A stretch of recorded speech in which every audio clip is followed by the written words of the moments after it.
Gara-gara tatakan gelas seharga Rp2.000, seorang nenek 5 cucu warga Pasir Gintung, Tanjung Karang Barat bakal berhadapan di meja hijau Pengadilan Negeri Tanjung Karang Barat. Pasalnya pedagang kopi ini dituduh mencuri.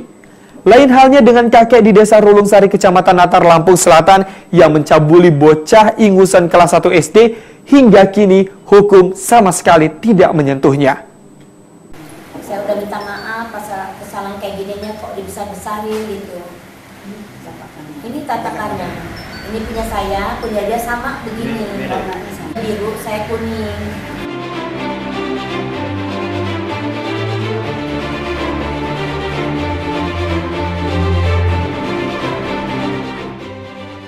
Saya ditanya-tanya, katanya ibu mencuri piring, kata saya.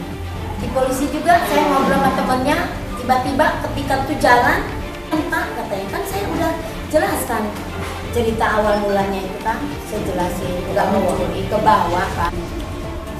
Hukum di Indonesia tidak bisa berlaku adil. Dikarenakan mencuri tatakan gelas seharga Rp2.000, Sarniti, nenek 5 cucu ini harus merasakan kursi pesakitan. Namun, kakek Potro di Desa Rulung Sari, Kecamatan Natar, Lampung Selatan yang mencabuli anak kelas 1 SD hingga kini tidak merasakan proses hukum dan bebas berkeliaran. Wanita parubaya ini tidak menduga peristiwa setahun lalu itu bakal membuatnya berhadapan di meja hijau.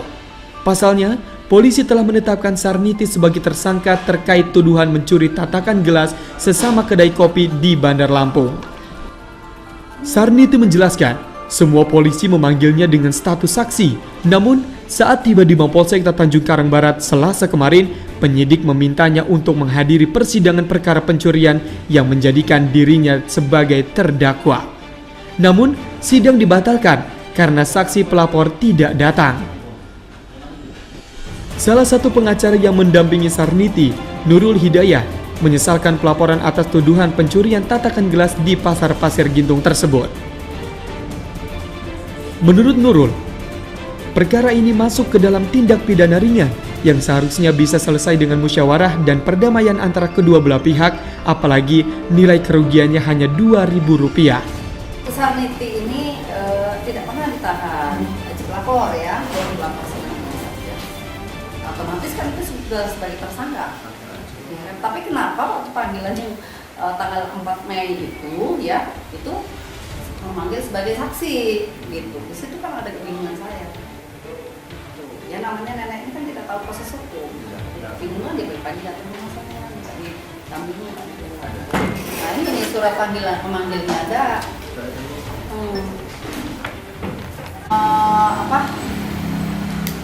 Pemanggilan Sarniti itu diminta keterangan sebagai saksi, tetapi sudah sampai sana. Jadi ini bilang sama si Abi, penyidik juga, tapi yang sama si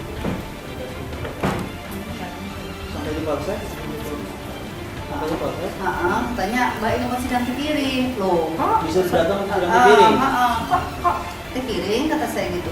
Ini surat panggilannya diminta keterangan sebagai saksi.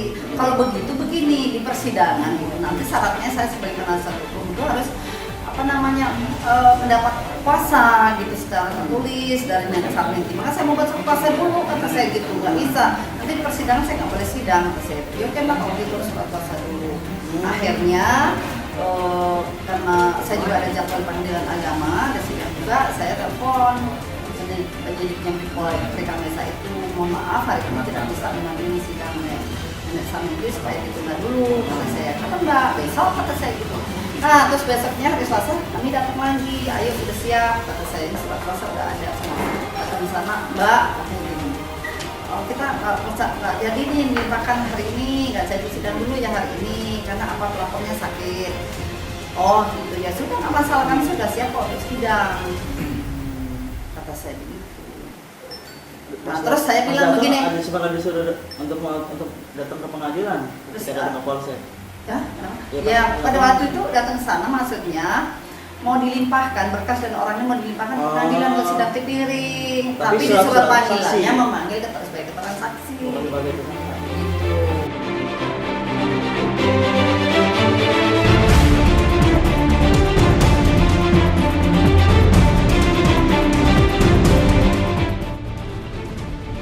Namun sangat disayangkan, peristiwa pencabulan oleh kakek Potro berusia 80 tahun terhadap bocah ingusan yang duduk di bangku kelas 1 SD Negeri Desa Rolungsari, Kecamatan Natar, Lampung Selatan, hingga kini tidak dapat perhatian dari pihak manapun. Kakek bejat itu bebas berkeliaran, tidak mendapat proses hukum seperti yang diterapkan pada nenek si penjual kopi di Bandar Lampung. Padahal, semua warga Indonesia sama di mata hukum dan penerapannya tidak pandang bulu. Pencabulan yang dilakukan oleh kakek Sakti dan Bunga si bocah malang ini, Komisi Perlindungan Anak Seto Mulyadi atau kerap dipanggil Kak Seto, angkat bicara. Ya, saya kira setiap tindak kekerasan terhadap anak, termasuk kekerasan seksual, itu tetap harus ditindak oleh kepolisian. Jadi apakah ada atau tidak yang mengadu, tetapi bahwa itu ketahuan ada tindak pelecehan ataupun kekerasan seksual, itu termasuk pidana. Jadi kalau bukan keluarganya, masyarakat yang bisa mengadu. Jadi hal ini untuk memenuhi amanat dari Undang-Undang Perlindungan Anak, khususnya pasal 81 dan juga pasal 82. Jadi tetap terkena sanksi pidana karena ini merupakan kekerasan seksual terhadap anak. Begitu. Dan kemudian untuk anak sendiri juga mohon segera ada terapi psikologis. Kalau misalnya orang tuanya tidak mampu, ya mungkin dinas kesehatan kabupaten atau kota yang bersangkutan mohon bisa memberikan suatu terapi psikologis sehingga anak-anak tidak terluka trauma untuk jangka panjang.